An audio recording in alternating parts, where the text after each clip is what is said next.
Welcome to Ag Talk, and today joining me is veteran dried fruits grower Peter Jones. Peter, welcome to the Mildura Weekly. Thank you for the invitation. Peter, we're going to talk a bit about your background, but tell us a little bit about yourself. Did you grow up in the district? I did. I grew up on Orimple. Actually, my grandfather arrived here in 1899 on a push bike from Bendigo and bought a fruit block out on 17th Street and Celtic Avenue, and I just lived up the road from there some 60 years later. So I grew up in Orimple, went to the local schools. My father was a dried fruit grower, as my grandfather was. But then I decided to go to uni. I wanted to be an agricultural scientist. So I went to uni, but at the end of that uni course, I decided I'd come back and grow fruit. So in the late 70s, I bulldozed a patch of bushland and started my own farm with the latest technology I could find from the information I learned at uni. So I put in the latest rootstocks, irrigation, trellising, and that's how I started. So yeah, and how many acres were you on there? I had 60 acres, which is a fairly big family farm back in the 80s. So and sorry, where was that? Half of it was in Oval and Cardross. Yeah. So, but it was in the area. But when I grew up, it was all flood irrigation, hand picking. The varieties of weather was all over the place, and sometimes my dad got a crop, sometimes he didn't. So that's the changes I've seen in the last 40 years have been dramatic in nearly everything in farming. So I've just done my 41st harvest, and I'm still going. I still love growing dried fruit, but the changes have been dramatic. Yeah, we'll come to those in a minute. Now, you're a former ADFA chairman, I think. Yes, I got involved in the ADFA politics of representing the growers back in the 90s, and I was chairman of ADFA for 10 years, which was a great insight to try and go to Canberra and go to Melbourne and go to Sydney and work on behalf of growers and try and lift the profile of dried fruit. It's a long industry, an old industry, and people tend to forget the usefulness of dried fruit and the goodness of it. So it was a great challenge to go up there and talk to politicians and talk to bureaucrats and try and get the best of everybody. Everyone wants to have a better life, whether it's the environment, whether it's water, whether it's nutrition. I just thought I'd have a go and try and help the community. The industry's had its ups and downs for a variety of reasons, but now we're seeing a lot of new varieties being planted, more durable, resilient. Tell us a bit about the changes in the industry.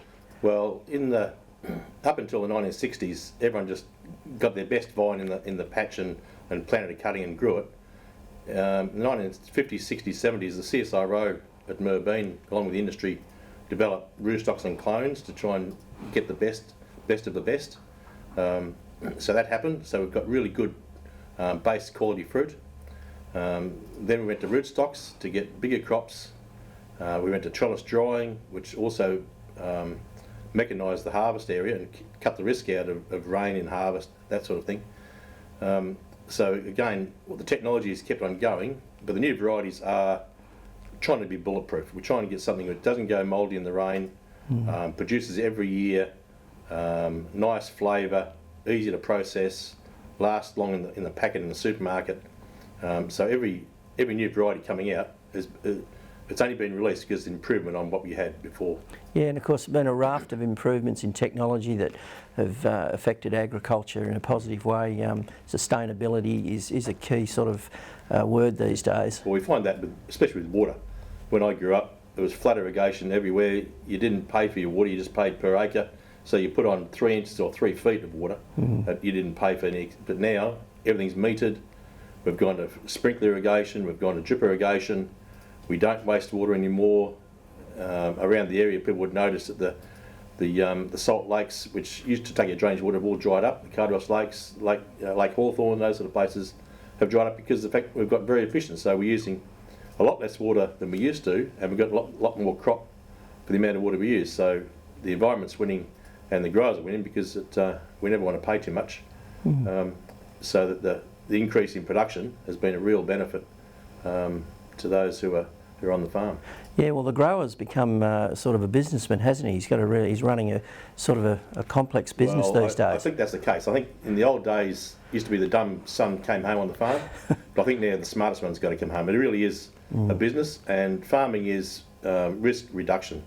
Every morning you go out and you've got 5 jobs to do, and the first priority is which one's going to bite me in the bum if I don't do it properly. You know, whether it might be raining in a couple of days, you think, well, I need to put a protection spray on for disease, or a heat wave's coming, I've got to put some irrigation on. So every day you're making decisions, because you're your own boss, no one tells you what to do, but you've got to keep on assessing what you're doing and saying, if I keep doing this and I neglect that, I might get into trouble. You know, a frost is coming, I better not cultivate, or a heat wave is coming, I better not cultivate. So all those decisions are going in your mind all the time. You look at the weather every night religiously.